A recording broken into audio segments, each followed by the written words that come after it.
So hello students, welcome back. Welcome to the series, and that's another question of AOD. See, we have done few questions from AOD. Now we'll be solving. Last time we did few questions from that first principle based on functional relations. Okay, now we'll be taking up one or two or maybe 2 to 3 questions based on theorems. I've already solved one question based on LMBT. Now let's take up a very important theorem, that is Rolle's theorem, whatever you call it. Okay, so let's take up this question. So I gave you a hint in the beginning itself. So that this is a question from Rolle's theorem.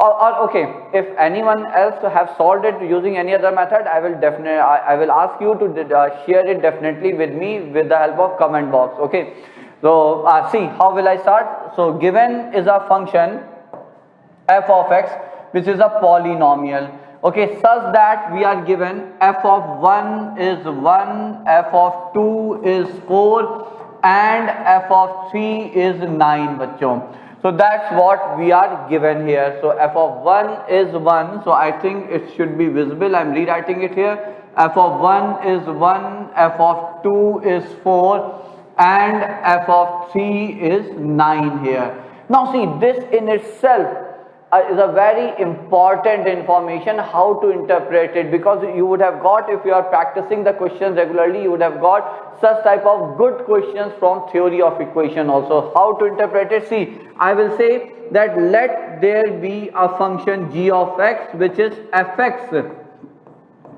minus x square. Now you may think that from where did I get this relation fx minus x square? Now look at this one. F of 1 is nothing but 1 square. F of 2 is given to be 4, which is 2 square. F of 3 is given to be 9, which is 3 square. Okay, so if I consider the equation fx is equal to x square, that means if I consider the equation fx minus x square equal to 0, so I can say this implies that fx minus x square or fx is equal to x square has 3 solutions for sure. Yes or no, bachcho? Because these are 3 values, 1, 2 and 3. They satisfy the equation, has 3 solutions, that is x is equal to 1, 2 and x is equal to 3. So these are 3 possible solutions, not possible, these are definitely 3 solutions for this equation. Which equation? Fx is equal to x square. Okay, now I will say that, okay, fx, see, if I draw the curve, this is x-axis and I am writing for g of x, gx is equal to 0, so that's why I assumed it to be gx, fx minus x square. Now gx is equal to 0 has 3 roots.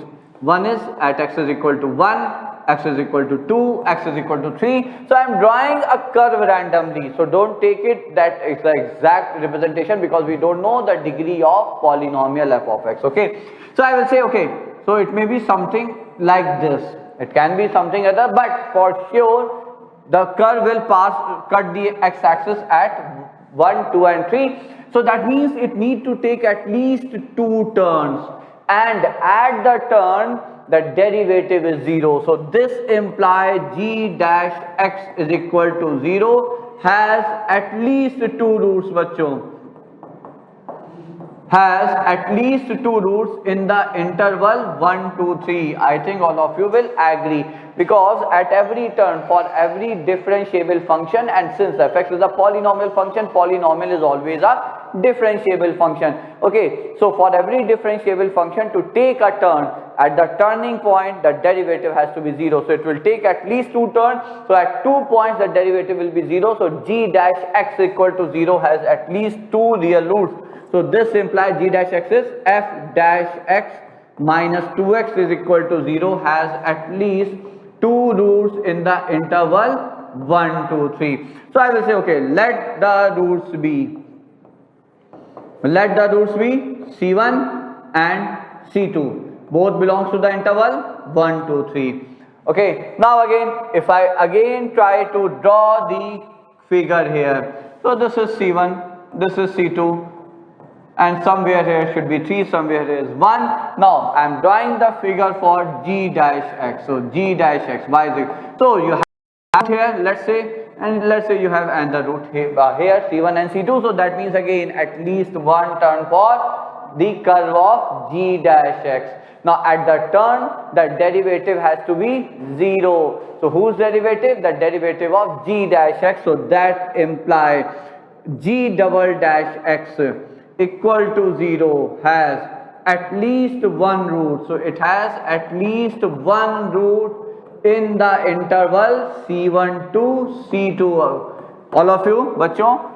Is that okay? So now what is g double dash x? So it's f double dash x minus 2 equal to 0 at least for 1x in the interval C1 to C2. That's what we have to prove, isn't that? So f double dash x is equal to 2. So it takes the value 2 at least one point in the interval C1 to C2, which lie in the interval 1 to 3. Hence the statement that show that f double dash x is 2 in at least 1x. So there should be a comma, 1x belonging to the interval 1 to 3. So that was the question based on application of derivative. Now you might be thinking, where did I use the Rolle's theorem? See what I said here, whatever I am telling you here, that's how the Rolle's theorem is being like explained or derived. Okay, so what's the statement of Rolle's theorem? If I go with it, Rolle's theorem says, okay, if I consider the function g of x such that g of 1 is equal to g of 2,